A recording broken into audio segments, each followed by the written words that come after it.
বাড়িতে যে মেয়ের দাড়ি বড় পছন্দ নয় তার জন্য বিটিএস এর হিজরা ছাড়া সেকেন্ড কোনো অপশন নেই। আর যে মেয়ে আমাকে দাড়ির জন্য বিয়ে করতে চায় না সে তো আমার বাড়ির বউ হওয়ার যোগ্যতাই রাখে না। আর যে মেয়ে আমাকে দাড়ির জন্য বিয়ে করতে চায় সেই তো আমার বাড়ির বউ হওয়ার যোগ্যতা রাখে। দেখি না নীলফামারীবাসী কেমন আছেন আপনারা সবাই? আলহামদুলিল্লাহ, আমিও অনেক ভালো আছি। বিশ্বাস রাখেন, এত রোদের ভেতরে একদম জুমার নামাজের পরপর অনেকে হয়তো বাসায় খাওয়ার সুযোগটাও পায় নাই। আসিফ হুজুরকে দেখবে, ওয়াজ শুনবে, পাগলের মতো ছুটে এসেছে আজকের এই মাহফিলে। মাথায় রাখবেন, এটা নীলফামারী জেলা বটে, তবে আমাদের বিভাগ কিন্তু রংপুর বিভাগ। অনেকে আমাদের রংপুর বিভাগকে মফিজ বলে গালি দেয়, বলে আমরা নাকি বোকা, আমরা নাকি মফিজ।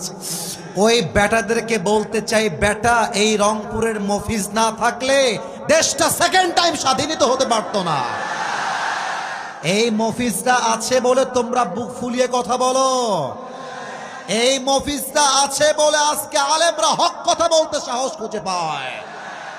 কাদেরকে মফিজ বলো?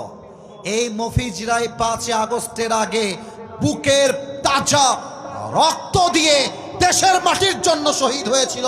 তার নাম শহীদ আবু সাইদ। আপনারা কাকে কি বলছেন একটু বুঝে নেবেন। আমার কথা কালকে হয়তোবা ফেসবুকে কয়েক লাখ মানুষ শুনবেন, এটা মাথায় রাখবেন। রংপুরকে নিয়ে আমি আগেও বলেছিলাম, আজও বলছি, রংপুরের মাটি, নীলফামারীর মাটি, দিনাজপুরের মাটি, ঠাকুরগাঁয়ের মাটি, এগুলো কোনো সাধারণ মাটি নয়। এক একটা মাটি ইসলামের ঘাটে। আপনি দিনের বেলা মাহফিল করেন তো দেখি কয়টা লোক আপনি খুঁজে পান অন্য জেলায়? না না, আমি কোনো জেলাকে ছোট করছি না, সত্য কথা বলছি। আমি পুরো দেশ ঘুরেছি, পুরো দেশ। 2টা বিভাগকে আমি সবচাইতে বেশি দিনের বেলায় লোকের উপস্থিতি বেশি পেয়েছি। তার মধ্যে 1 নাম্বার রংপুর বিভাগ। আজহারী সাহেব লালমনিরহাটে মাহফিল করে গেছেন দিনের বেলা। আমার কাছে দেখে মনে হচ্ছে জাস্ট এটা লালমনিরহাট নয়, জনসমুদ্রে পরিণত হয়েছিল লালমনিরহাটের মাঠে।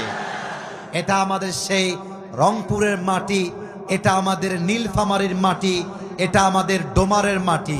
আমরা সবাই খুশি না বেজার?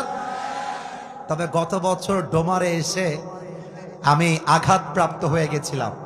যুবকদের ধাক্কায় পড়ে গিয়ে আমার পাটা কেটে গিয়েছিল। তবে এটা কোনো অভিযোগ নয়, এটা হচ্ছে আল্লাহ